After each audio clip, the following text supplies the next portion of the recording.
So I have a guest here at Chili's that would like to talk on behalf of my project. He is a Hispanic Latino. If you would like to introduce yourself.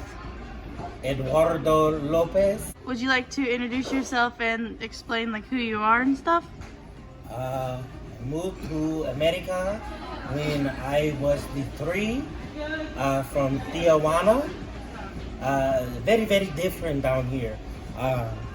Not the same as when there. So I have a few questions I'm supposed to ask you. The first one is, if maintaining your heritage culture, is it important to you? Why or why not? Very important thing to maintain the culture. Recently, have to do that. We born in Tijuana, and I moved here when I 3, so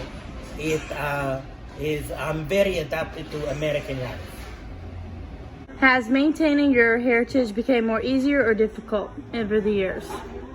More neutral since coming to the America. It's not much a change, and I still practice what I do at home as far as me and my familia, but we adapt to the American cultures very quickly, so we still have a part of Mexico there. Have you found any obstacles in trying to maintain your Hispanic culture and heritage throughout the community around you? The language barrier is a little difficult. Not many people know what I say, and very hard to talk to them. But I think sometimes that we get people to help us out. So I'm not speaking in any English when I come here, but now I can speak a little English. It also asks about like the traditional food items are difficult to find here. Like, how would you explain that? American food is no like hometown, no like my parents used to make. It's very, very good food, and this food is imitation. It not tastes like real Mexican food. That it's thick stuff, and you get the real stuff back at home. So it also talks about ceremonial items that are not available here. How would you explain that? Just the rest of my family. Mom and dad are down here with me, so it's still a little part of from home, but mainly all my things, animals and family, they all back home in Mexico. It also talks about language barriers. I mean, you can talk English pretty well, but about your parents too, like, how do you think that has become a problem? Oh no, parents, no English at all. Maybe hi, hola, maybe, but other than that, no. I have to translate for them every day. So it also asks about being invested by the community. How do you think you and your family are invested with the community? For me, I do a lot for the community. I'm very sociable to them.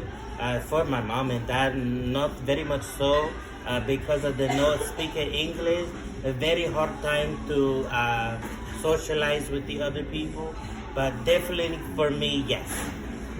How would you say that you maintain your Hispanic culture and heritage? For me, I still bring my clothes and food from home, so I can keep part of that with me. But as far as parents, they bring everything. They not try to adapt to American ways. They kind of stuck to their own way, but I try to adapt. So I bring a little bit with me from home, and they bring everything. And the last question is, have you seen Davidson County transition or change since you first moved here? And if you have, what ways have you seen it transition or change? Yes, I have.